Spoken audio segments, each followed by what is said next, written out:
My name is Kyle Loveless. I'm Vice President of Eyes Over, and I am here to talk about what Eyes Over does, what we are, what we're becoming, what's been wrong with polling in the past, how people are perceived through political campaigns, the political landscape of Oklahoma, and a little bit about myself. So I hope you tune in. Welcome back to the Undefeated Defining Moments podcast. This episode is sponsored by our great friends M&D Drilling out of Waller, Texas. And of course, this episode is brought to you by Freedom. Today's very special guest, he's a vice president of Eyes Over, Kyle Loveless. Welcome to the show. Glad to be here. Yeah, we met a few weeks ago and Yep. reached out through social media. We've been following each other for a while and finally met up in person. So it's great to have you on the show today. It was good to be here. And yeah, that coffee, I told you a little bit about myself. And because I've been watching the podcast and, you know, it is extensive. You are an extensive podcaster, man. Oh, yeah. It's a compliment. At first, what got me was like originally a few of your political, but man, you go back a ways. And so, no, I'm glad to be here. Yeah. So we've had quite a few politicians come on the show lately. And then, of course, we had our neighbor, and then we had Governor Stitt on, and we had Congresswoman Stephanie Bice, and I've been trying to get my parents to come on the show, but they won't do it. Oh, yeah. Well, see, my folks, you don't want them in front of a camera or a microphone. No way. Would it be too unfiltered? Yeah, that's right. That's right. So let's talk real quick. Let's talk about Eyes Over. Give us what's Eyes Over.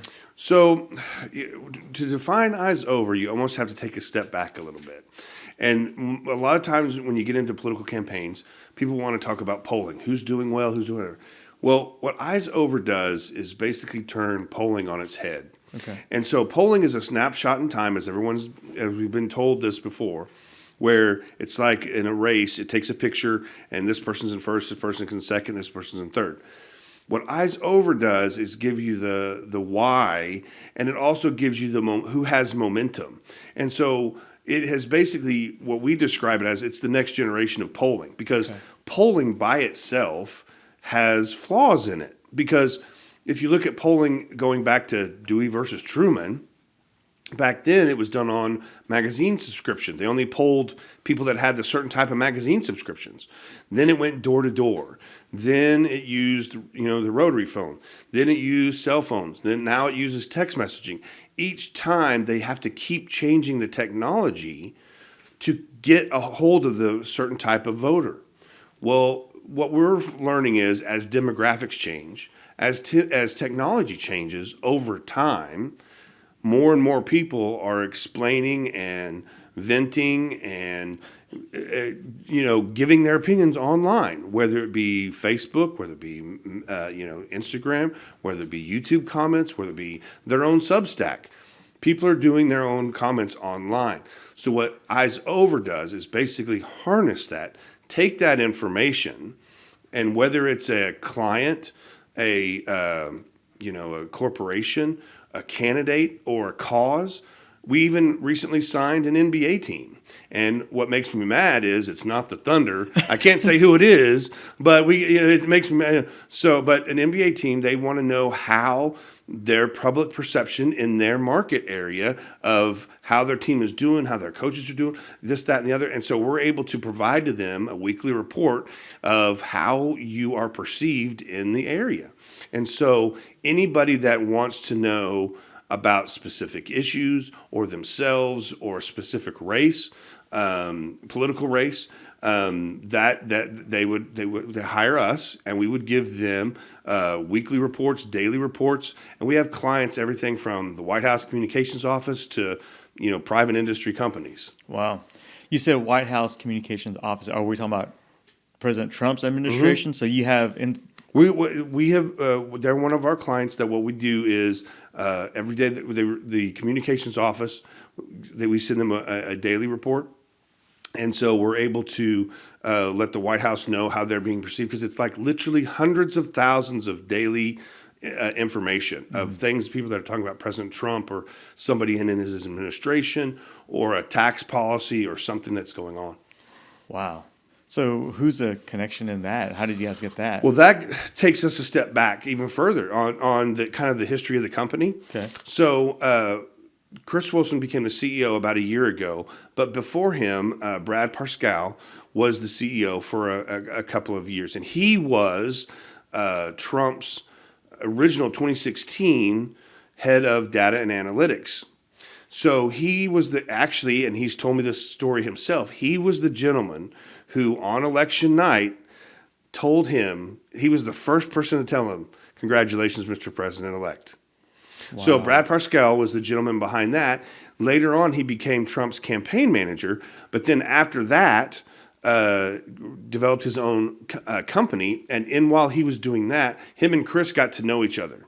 And after them getting to know each other, at one point, then he asked Chris, "Would you ever want to run this company?" And basically, that's how Chris became the CEO of Eyes Over. But that's the thing that's opened doors for us in Trump world and other places is being affiliated with Brad Parscale. Wow. So how did that translate to 2024? Were you guys one of the ones to say, "Hey, you're going to win it again," or how did that? Well, that's another one where he was able to, and it's an interesting story. And I was just listening to the story of it on the way home or on the way down to here was so. We there was a little bit of scuttlebutt at Mar-a-Lago, and if you remember correctly, Elon Musk left the party early, mm-hmm. Yeah. and people were wondering. He logged on to something. What was it that he was logging on to when he left? He logged on to Eyes Over. Wow! And so he was able to check in because and I wasn't affiliated with the company at that time. During the election, he logged into each battleground state and saw, nope, there's a sizable lead there, sizable lead there, sizable lead there, and that was that. Wow. So Eyes Over has a very unique story in that it goes back several years before even Brad Parscale. It was developed by a Canadian who's actually our chief technology officer now, and he's actually a member of the Canadian Parliament. Oh my! So we have it's kind of a fun story. We're not that old. We're probably like 6 or 7, not that old. And so, but Chris is now the CEO, and we've been growing ever since. My actual work anniversary was this week a year ago. Okay. I've only started working here for the last year, and since then we started with 3 or 4 people, and we're up to 15 or 16 now. Oh man! And you guys accurately called the 2016 and 2024 elections. Well, even the most recent elections last November, the 4 main ones, Virginia governor, New York City mayor, New Jersey governor, and then the California ballot initiative. All of those, we were within 1 or 2 points exactly on the head, and polling sometimes just is so erratic that you can't get it that accurate. Yeah. Because I do follow the Emerson poll too, but then I remember with the 2024 poll, I was talking to a friend and she directed me towards you guys, Chris Wilson. So I started following that. I was like, oh man, this is legit. Chris has a very good reputation in polling, and even going back, he was the only public pollster that got Stitt right versus Hoffmeister. Wow. And then go back 4 years before that, he was the only pollster that got Stitt right versus Todd Lamb and Mick Cornett. Oh yeah, and so yeah, that's right. Yeah. And so people weren't expecting Stitt, and anyway, so it's just kind of it's one of those things where we're kind of I would call us a niche company, but we're really not. Yeah, we have that feel to it, but it's not. Yeah, that's wild. So he got Stitt in that runoff. And then he got Stitt again against Hoffmeister. Yep. And then another local claim that he has, which was, and I don't know if you remember, but it was the open congressional race, CD5, and it was Terry Neese versus Stephanie Bice when she was a state senator. And I don't know if you remember, but Terry Neese, man, she was conservative, and she looked, she was like Trump in a dress. Yeah. Her ad with the gun, and I mean, she was, odds-on favorite. She was the person. Well, we were Stephanie Bice's pollster at the time. Wow. Or Chris was, and so that was something where we were able to show her that, and anyway, so it's interesting to me. Yeah, I do remember that. Perception-wise, you would have thought that Congresswoman Bice would have got crushed. Yeah. But wow. and then she's been undefeated since. Yep, So, that's right. Yeah. Well, let's talk about your rise. I mean, how did you get to where you are today? Let's talk about how you started. Mine goes, and it's funny because Chris and I's paths cross a couple of times, and it's funny how we're just now finally, after knowing each other 20, 30 years, working with each other. And so I go back, my political chops, I was an intern in D.C. and in 1997, and that's where I actually met my wife. And we were in 97, I worked for Congressman Ernest Istook in D.C. as an intern, and then graduated from Georgetown there, moved home when he was decided, and then I got involved in politics here, became Istook's campaign manager. And then when he decided to run for governor, he brought in a campaign team, made me a consultant. And that's my first interaction with Chris Wilson, because I actually brought Chris in as a pollster. And we told the congressman, this race is next to impossible to win. You were going against Brad Henry. He's extremely popular. You have to thread that needle of it being very difficult. You have to run a perfect campaign.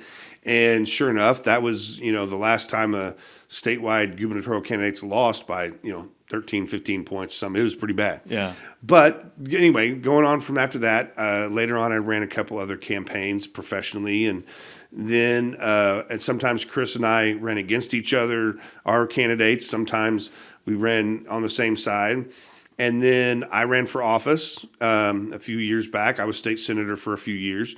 And then after COVID, started working for a company, Sooner Poll, which at the time Bill Shepard was the CEO, and they were one of those pollsters that picked Joy Hoffmeister that was going to win.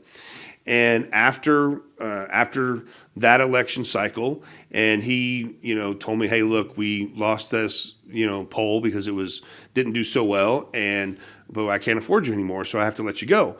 Well, I contacted Chris at that time, and there was an opening in the Governor Stitt's administration, and I actually applied, and Chris called me because he's close to governor, and he told me, it's like, they're not going to hire you. He goes, but I'm getting ready to move to Atlanta to run Ron DeSantis' super PAC, or help do the data there.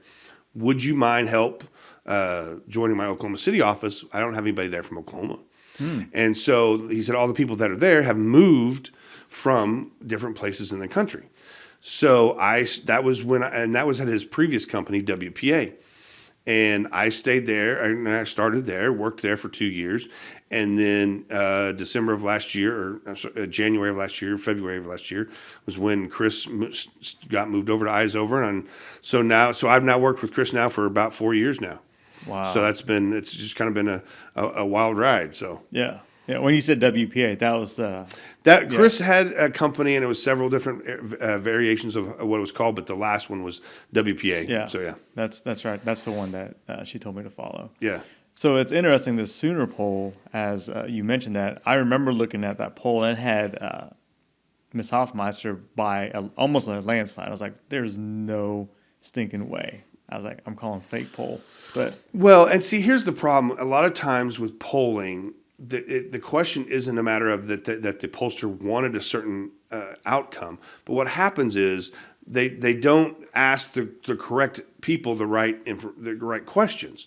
And what I mean by that is, if you're only asking a certain area of people, whether it be northeastern Oklahomans or south, if you don't do it exactly reflective of the Republican Party or as a state as a whole, then that skewers the results. If you're not going to ask people from rural parts of Oklahoma, or you also have to balance that with also how they identify themselves. If someone identifies as a conservative, you want to know what they want to think. If they identify themselves as a moderate or liberal, you just need to make sure that that's balanced in how you do the rest of the poll. yeah, that's interesting. I'm curious about the moderate to liberal side.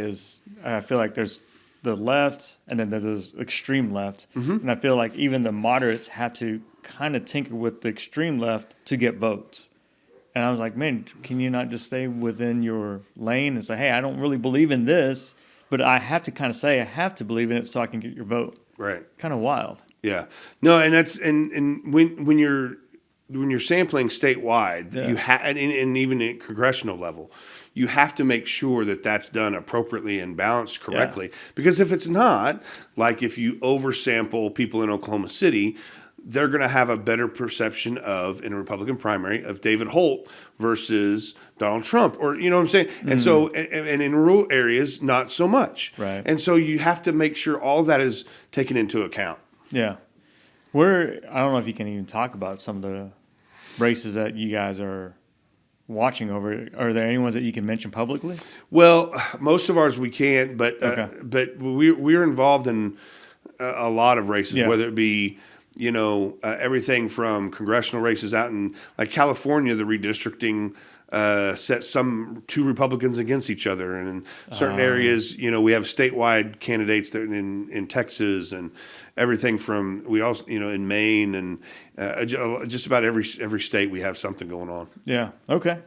What about the pulse of that state question? Is it 836? Yeah. Do you have a pulse on that? Well, here's the thing, and I think that part of it is, I think between now and when it gets put on the ballot, the conservatives have a lot of work to do, because for the last 6 months or year, ever since the group that came forward that was doing the organizing of the signatures, they've been like the only voice out there. They've been doing videos. They've been having town halls. They've been having, meet and greets and all these other things in addition to the signatures. And I think that 836 would be seriously detrimental to the state of Oklahoma. Agreed. And especially as Republicans, it's like, wait a minute, I, as a student of history and whatever, Oklahoma's just a little bit over 100 years. Democrats were in charge, 70, 80 years. We've only been in charge this last little bit. Now you want to change the system? Right. Well, so to me, I think that we have a lot, and it would be incumbent on the governor when to put it on the ballot. And so, because the governor's got to put it on the ballot, does he want to put it on the general election or the November election? Can he put it on a runoff? I don't know.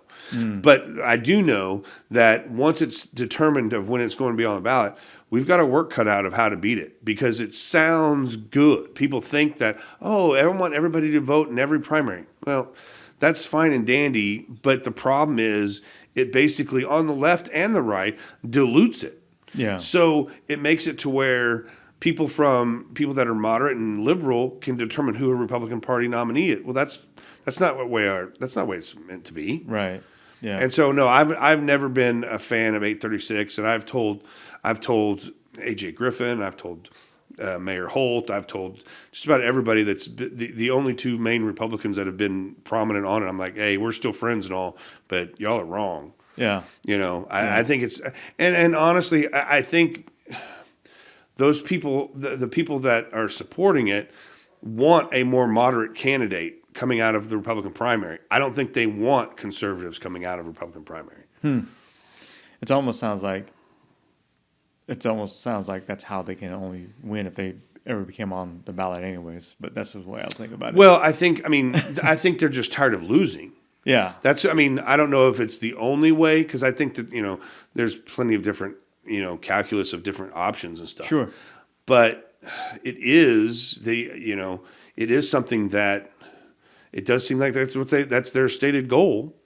And so is to make a more moderate, bring people more moderate. And here's the thing that I think is a little bit disingenuous. They wrap it in, well, we just want to get voter activity higher. Well, then wait, hold on. By bringing a more moderate, that doesn't mean it's going to be more participation. California, we haven't seen that. Right. And so if that's what you're going to do, and if that's your purpose, well, then let's talk about it. Let's make it to where early voting is whatever. Let's make it a holiday. Let's make it vote on Saturday. I mean, if there's ways we can change to get more. If your goal and your stated purpose is to raise voter activity percentage, well, then let's attack that. Yeah. To me, it's like, here's the problem. Well, let's go after this.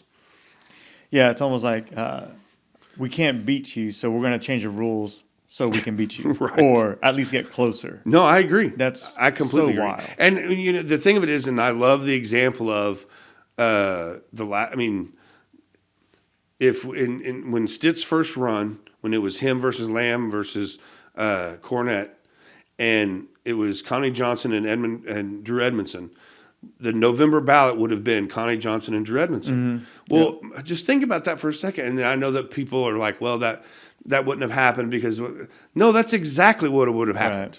Right. Yeah. That is and you're telling, because what you're basically telling me is, well, if you're a conservative, you can't win, so you're diluting from the guy that can win and that's a moderate, so you shouldn't run. Wait, what? Yeah. No, I believe in a freedom of market and a marketplace of ideas. Yeah. So let's have the Republicans determine ours and the Democrats determine theirs. Now, I don't like the idea, and I've never been one of those on my income taxes to fill out the box that says a dollar goes to go to somebody's campaign. I've never done that. Right. And I don't like paying for a Democrat's here in Oklahoma their campaign. So let's change the law on that. Yeah. They like saying, well, taxpayers shouldn't pay for primaries. Okay, I agree.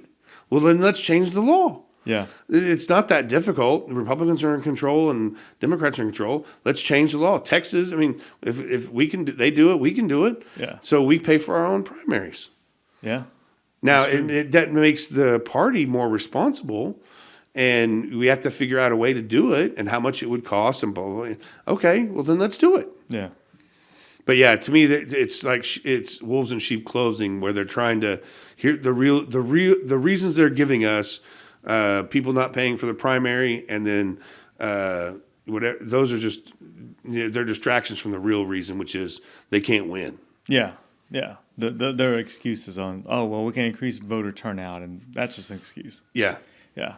What do you think about like how do you go about? We talked about social media and all these other social platforms to get analytics. Where else do you go to get analytics to maybe make a predictive trend for your respective clients or whomever those might be?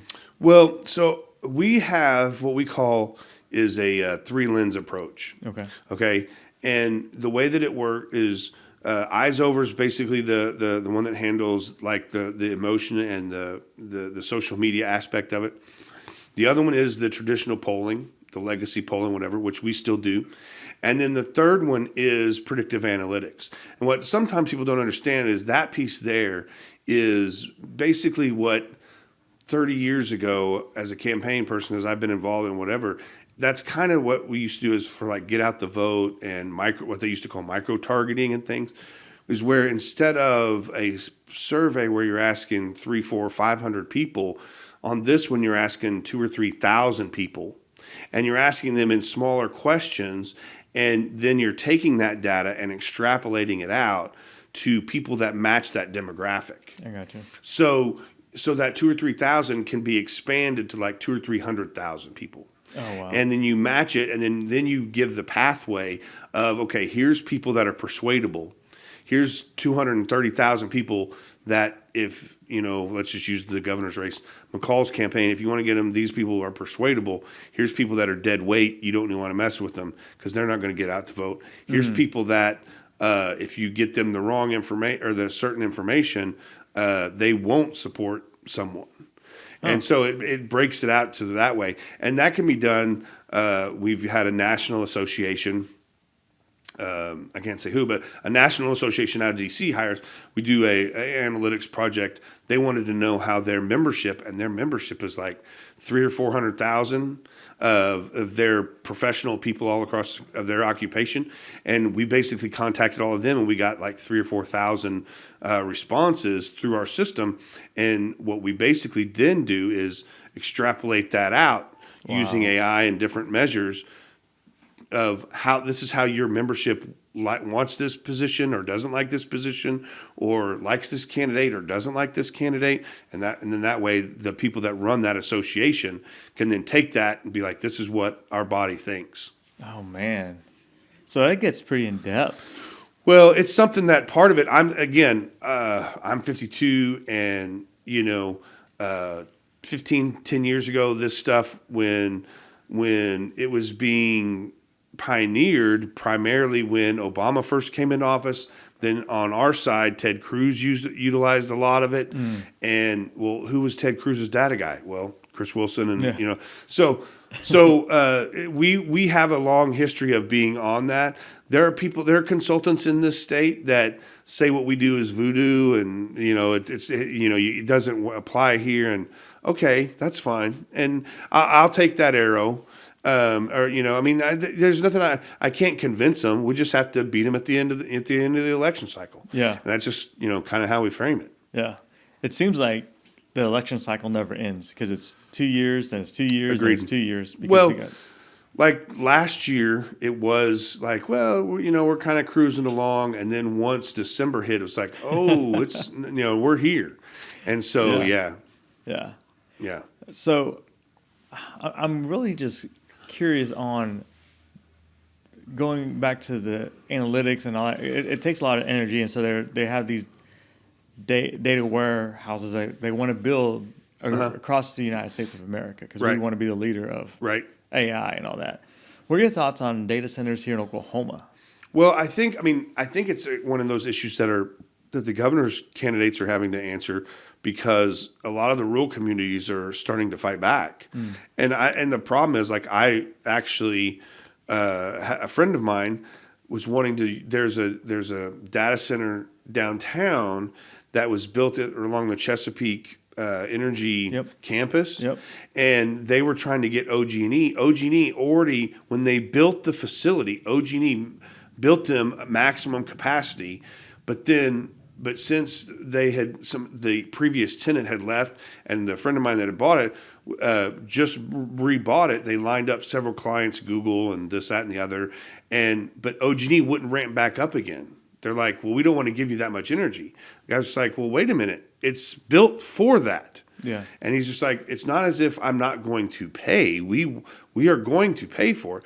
But eventually them and OG&E had to come to a settlement and whatever. But it raises questions. And I think as the state legislature, I think, is trying to get ahead of it, of making it to where the communities aren't stuck with a bill. Right. If there's high infrastructure, electrical, and water costs. Yeah. And that's the challenge, is how do we balance that to where we want growth, we want new things coming in, we want these types of things, but not to the detriment of farmers and ranchers and whatever. So that's the balance that you have to come up with. Yeah, that'd be interesting. And I feel like that makes it more fair in a world that's not fair, but I feel like that will protect the residents, the farmers, the ranchers, or myself from my bills going skyrocket because of a data center. I'm for it. I think they're awesome. And if you're against it, then don't ever use AI. Don't do anything. I mean, that's just the way I look at it. Yeah, right. It's like the whole turnpike thing. If you're against the turnpike, don't ever drive on anyone else's turnpike because at some point it was someone's house. No, and the problem is, and this is just something, Oklahoma has to keep moving forward. Yeah, absolutely. If we cannot just sit there and be like, we're happy with I-40 and I-35, and we're happy with whatever. Because I was transportation chair at one time, and we studied up and down I-35. And someone was like, well, we have to keep growing it. We're landlocked. They can't widen. There's certain areas. It's like, we probably shouldn't have engineered it that way 50 years ago, to where they were landlocked in and couldn't expand it. But that being said, that's why instead of a super loop that goes all the way around, that never was successful. So now they're having to piece it together by different, Canadian County and Mustang had their section, and these people had these and then the one on Indian Hills is another one. So that's it. It's a growing concern, and I agree with you. We have to manage it properly, but if we either you have to figure out how to make it work to where people's rights and stuff are honored, but also we're able to still grow. North Texas is growing at an exponential rate. Yeah. We don't want I-35 to be like the super highway stop at the Red River. Yeah. Which is going to happen eventually. 8-9 lane road. Oh, we're going down to 2. I mean, come on. We don't want that. And so that's just something that we, as Oklahoma, the challenges for the next governor, the next legislature, that's we've got to be able to keep that going. Yeah, I feel like sometimes people, residents, whatever, citizens get stuck in this box, and they always want it their way. But however, man, you can't grow if you can't think outside the box. Well, it's growing, but it's also when my kids get done with college, and I've got everything from a junior in high school to a 5-year-old. When they're done with high school and college and whatever, for a good job and a place where they can live and whatever, and still have. I want them to be near here. Yeah. And so I don't want them to be in a place that doesn't have. I mean, because like I said, when I grew up here in Oklahoma City, when I was a kid, you went downtown to Bricktown, and when the sun went down, you went home because it was a scary place to be. Yeah. Because the only thing down there was just the one Italian restaurant. That was it. And we didn't have Thunder. We didn't have. So yeah. Anyway. Well, I still don't go to Bricktown after 9 o'clock at night, anyways. But that's just me personally. Everyone is talking about the crime rates being low, man. I in the news every week, there's something that happens. Yeah. After dark. I hear you. But so, do you guys think you'll ever compete against like Polymart or is it Kalshi? Well, the way that the way that we seem to be growing, and both number of clients, but also in influence in the market. As I said, polling historically has its flaws. Getting people to participate in polling over the years is getting harder and harder and harder to do. Yeah. Getting people to go online to discuss their views, that's getting easier by the day. Yeah. Both how many, a review, you don't like a review, or you don't like a restaurant or something, you go online. You don't like something, you go online. I mean, the other day my order was wrong at a restaurant, and that's one of the first things I did was go online and, tweet, hey, I didn't wait in line and all this other stuff to get the order wrong. Yeah. And, and sometimes it helps and sometimes it doesn't. But my point is, as a 50-year-old, I can guarantee you that my parents would never have done anything like that in their lives. Yeah. And so as demographics change and as, it's getting more and more prevalent. And so whether we compete directly with them, we're just fine doing exactly what we're doing. Yeah. Well, it's social media has made it, and online has made it easy access. And then so when you're stuck in that moment and you're emotionally charged, it makes it so much easier just to go online and bloop. Yeah. Yeah. And campaigns are getting more involved online as well. I mean, and Romney had this big problem when he ran, and Republicans seem to be a little bit behind the curve through the years of being behind technology. That's not the case anymore. And so now you have candidates interacting with voters and interacting with influencers and asking podcasters and stuff like that, where 20, 30 years ago, candidates running for statewide office would go on TV for a debate, and that would be the biggest thing in the world for their campaign. Well, now, people come on Defining Moments here, and you get to listen to each one of them, and that's the way that our media has kind of diffused over the last 10, 15 years. We look at it as that's helpful for the end user, but also for political people like us, it makes it easier because we're trying to track that, and that's where Eyes Over comes in. Yeah, that's interesting. So I'm on Twitter a lot. You probably see my stuff on Twitter, and I do my Asian smoke show. Yeah, or which I'm jealous, man. It makes me hungry every time. I'm gonna hook you up sometime. We'll do it every time. Makes me hungry. I'll make you and your staff. How about that? There you go. Chris, and I'll make you guys some lunch sometime. I'll bring it down. Okay. That'd be fun. Okay. Mark those words because it's going to happen. Okay. But I'll wear so for instance, I'll wear a McCall for governor shirt. Yeah. Or I'll wear John Eccles, for attorney general. And people are like, man, they paying you? I'm like, no one pays me for anything, dude. I wear it because you support them. I support them. Yeah. That's who I believe in because their values align with mine. Right. And so, but no one's paying me for anything. I don't need that money. I'm doing it because I want to support. Yeah. So it's just wild. But it gets a lot of views. I mean, a lot of those videos get up to 10 to 12,000 views. It's wild, man. And the thing of it is, and like I've explained to people before, the information for voters and stuff, the information is out there. If you want to know how your candidate or other candidates feel in a position, you can follow them online and find, there's videos like, interviews like this. There's interviews of other stuff. I mean, nowadays, if a candidate is not out there on social media, Yeah. then there's something wrong. Yeah. They're not trying. Sure. Is what I'm saying. Sure. And it's kind of like, the old Married with Children show, Al Bundy, if you're not cheating, you're not trying. Politicians, if they're not on social media, they're not trying. Yeah. And even, older, I mean, who would have thought President or Donald Trump, let's say 20 years ago, Donald Trump would have the biggest, X following, Twitter following, whatever. It's like with just a few clicks. He can change. It's just it really has changed things. Yeah. And so in Oklahoma, we don't have anybody like that directly, but you can follow. You and I have talked to Charles McCall every once in a while, and Getner Drummond. Sometimes they'll exchange things online. Yeah. And it's and so it's. You normally wouldn't see that. And Right. so it's just, it really has changed politics, but it's also changed how we do things. So Yeah. That makes sense. Man, I'm going to ask you some of these questions that, according to a couple articles that I've read, and I just wanted to kind of get your thoughts on some of these articles according to what I've read from Eyes Over Technology. Sure. So you emphasize the ability to track what people feel, not just what they say. Right. When did that insight become central to the mission? Well, because how people say things matter, and the things that motivate people matter.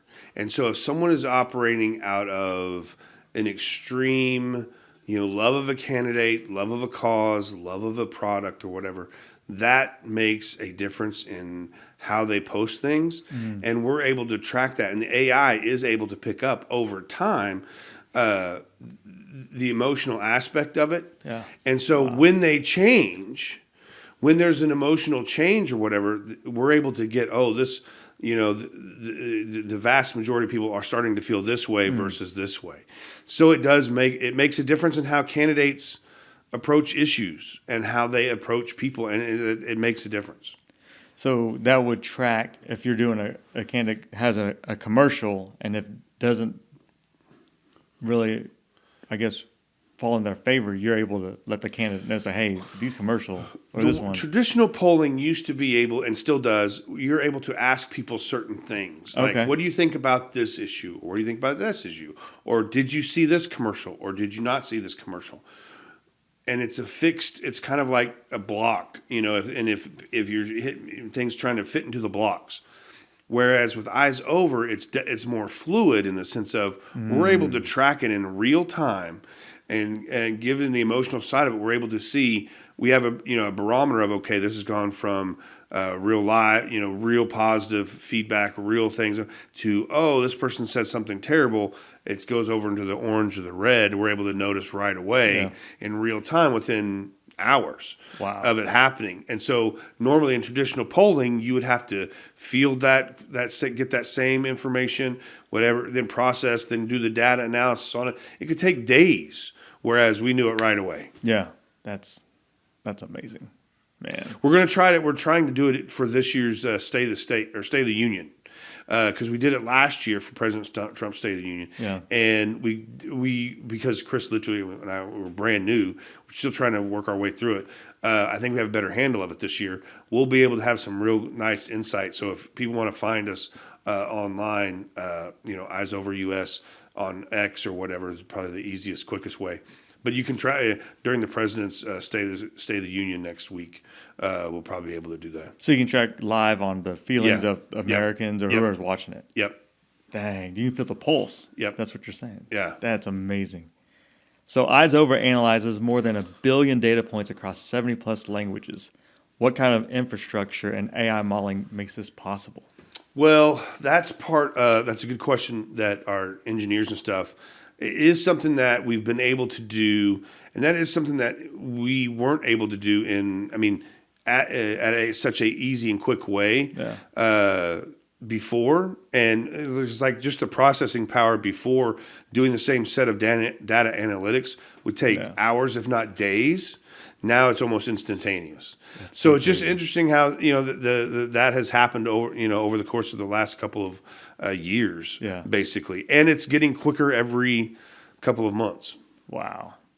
That's amazing. Yeah. So what's your engineering team looking at Well, that? so I think right now our engineers, I think we have several different, because we have that, we're affiliated, like I said, with Brad Parscale. So we have some engineers that work with him on a couple of other companies, but we have like a handful, like 3 or 4 that handle all of the data end on our side. Okay, yeah. And then we have people on the other side that are data analysts. So they take that information and then they analyze it before they get it to me, who then takes it to the client.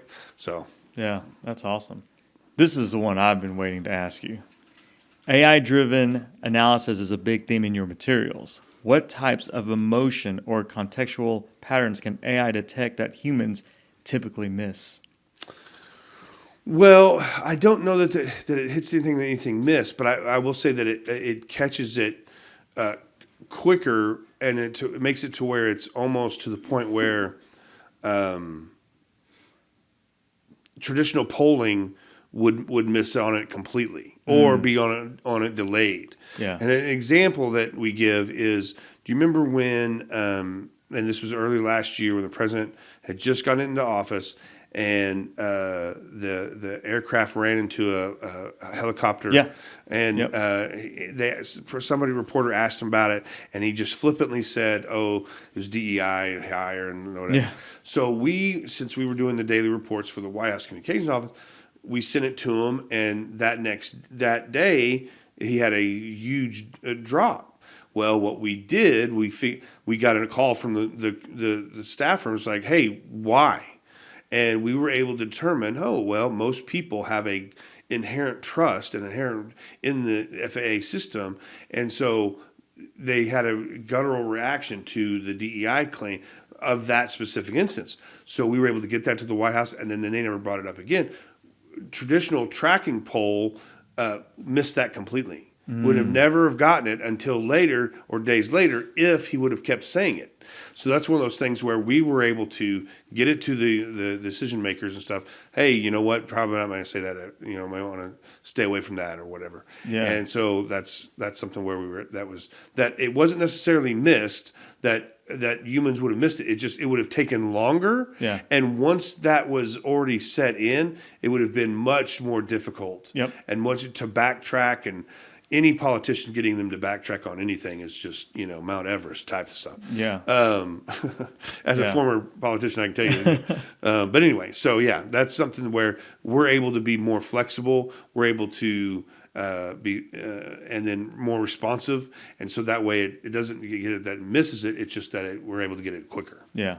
So more of an instant damage Yep. control than the delay, which would have been catastrophic potentially. Yeah, Yeah. because like in another example that we have is a state legislative caucus hires us, and we basically monitor their members. Mm-hmm. And whenever one of their members goes beneath a certain level of favorability, whatever you want to call it, we send them hey, here's a report. This is what they're doing. This is what you need to tell them to change. This is how they need to change it. And then, so they're able to do that, where otherwise it'd be weeks or months of polling and whatever that they were able to avoid. Yeah. Okay. This next one, we talked about the Virginia's governor race a while for last year, and Spanberger won weeks before the polls even caught up. What did the emotional data reveal that the polling missed?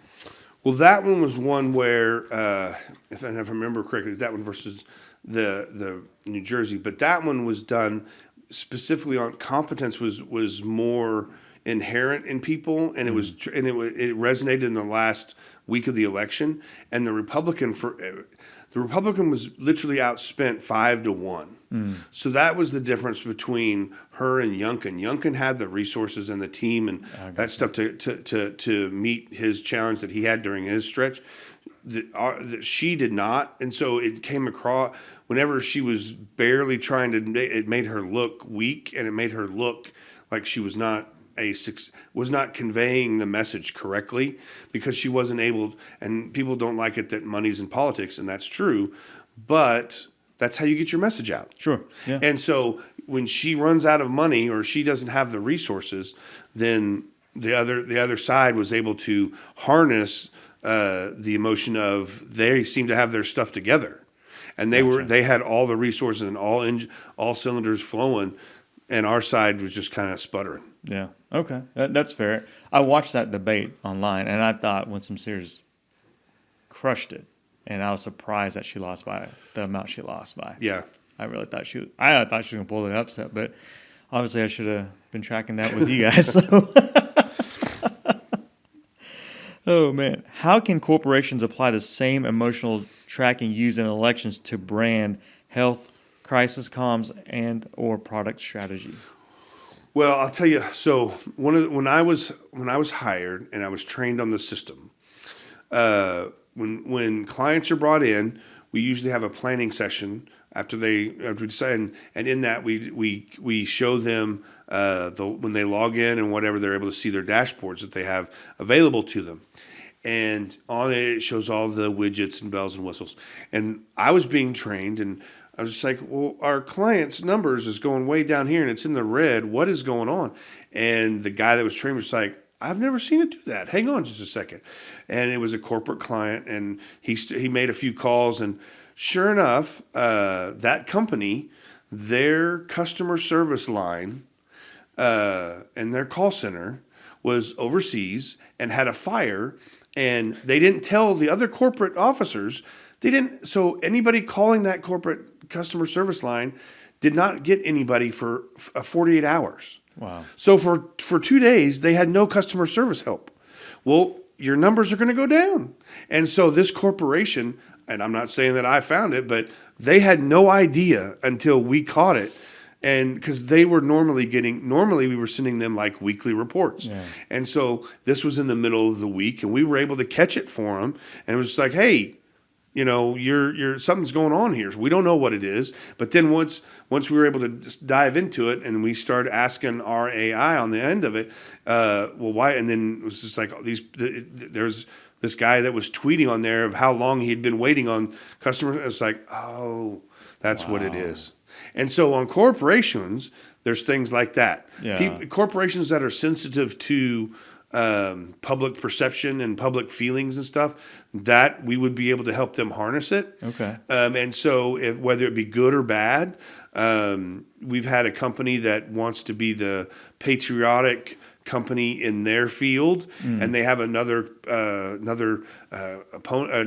corporation that's opponent of them, and they found out that they have been shipped out overseas, their competition, so they're becoming the patriotic company, made in America company, and so they hired us to track that for them. And so the corporate side, we have been the last year focusing on the political, because those are the most immediate, but we've got more than a handful of corporate clients. And then also chambers of commerce we've helped because they have like specific issues at legislators or things in their state or city that they want tracked. They want to know how it's going. We track that for them. Yeah. Wow. So. Man, that's some detail right there. It is, and I try not to get too detailed, but basically if you're a corporation, a candidate, if you run a PAC or one of these things or whatever, and you want to know how people feel in a certain issue in a certain region or whatever, we can do that. We can do it countrywide. We've got several clients that do that. Most of them are like statewide or whatever, but That's advantageous for especially big companies or corporate companies, so they can get the pulse of what's really going to make them successful with the people that they hire. Yeah. Wow. Yeah. So it's something. It's a tool that we have, and there are other sentiment analysis companies out there, but none of them have taken. They basically are kind of like you can see on the side of Twitter and Facebook. It gives you like the ranking of the subject matter, or the things that are popping. Well, anybody can. That's not. We do. Well, we take things because we partner with the social media companies, and we tell them, okay, here's the people that are talking, and they make sure they're not a bot. They make sure that they're whatever, and so that's what we were able to work with them. Yeah, man, that's awesome. What are you most proud of? Well, I am most proud of in being vice president at Eyes Over, because I've had a long journey politically and as well as and professionally, because And some people may remember I used to work, my family used to make custom boots and shoes. And my parents, in 2020 decided to sell the business. And that was going to be my inheritance. And that was going to be where I was going to spend the rest of my life, going to run it. And, but, in those moments in time, you have to, I literally, a career shift I was not planning on. I was involved in politics as an official before, but not, helping people get elected. And so it was one of those things where I had a specific skill set. It's like, what can I do? Yeah. And ironically, ran into Bill Shepard at Soonerpole, like I talked about. Yeah. He offered me a job. I started working there, worked my way up from call manager to COO. I was his COO for a while, and then kept moving, and then went to WPA, and now I'm here at Eyes Over. So it's one of those things where I would not have guessed my career path would have been a little curvier, but I do believe that God puts us on here for certain things, and I do like helping candidates accomplish what they want. Yeah. And like our company, Chris has been a great boss and a great, plants the flag of this is where we're going, and want to get the most conservative people in there and do the best we can, and so I would probably say that's the most proud of, like, professionally. That's awesome. Personally, my 4 kids and wife, they're everything. That's everything. So I've got, like I said, I've got a 17-year-old, a junior, going to be a junior, and then a middle schooler, then a first grader, and then my son. He's the little Spider-Man that runs around in Spider-Man. He hasn't started school yet. He starts in the fall at kindergarten. So, anyway. That's awesome, man. Wow. What are a couple questions you wish people would ask, but no one ever asks you?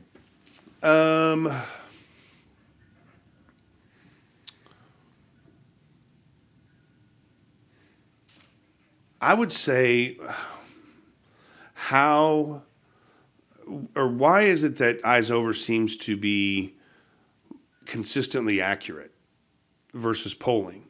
Because most people, when they know about polling, the first thing out of their mouth is, I've never been polled, or no one's asked me my opinion, or polls get it all wrong. Okay, so what makes us different is, okay, you may not have been polled, but did you post your opinion today? Did you post your opinion this week? I bet you did. And so that, and so, even my, 80-year-old dad probably was on Twitter this morning about the new running backs coach at OU, and so, but no, but no, I think that's the one is, how do we get it so accurate? And it's something that when I started there, I didn't realize how accurate it was. Yeah. But even like we were hired last year by a big gas station company. They were trying to go to Colorado, and the local communities stopped them from coming in.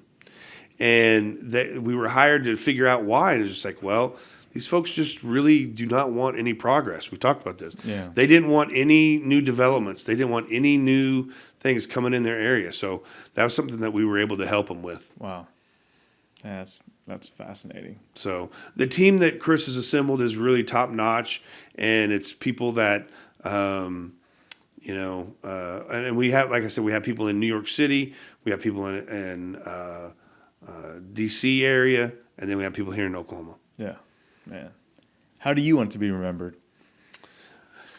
Well, how I want to be remembered, I would like to be remembered as, well, first off, I want to be and sometimes I haven't been perfect, so don't get me wrong. But I want, when I take my last breath, that the pearly gates, the angels there, you've done good, be a good and faithful servant. And so that's the only one that matters to me. I want my kids to be safe, and I want my wife to be secure. So if those things are taken care of, then I've done a good job. Love it. That's awesome, man. Kyle Loveless, Vice President of Eyes Over. That's a quality name, by the way, Eyes Over. I love it. And the Vice President of it. And if you look in the camera, Kyle Loveless, do you approve this podcast? I approve of this podcast. My name is Wong Lam, and I definitely approve this podcast.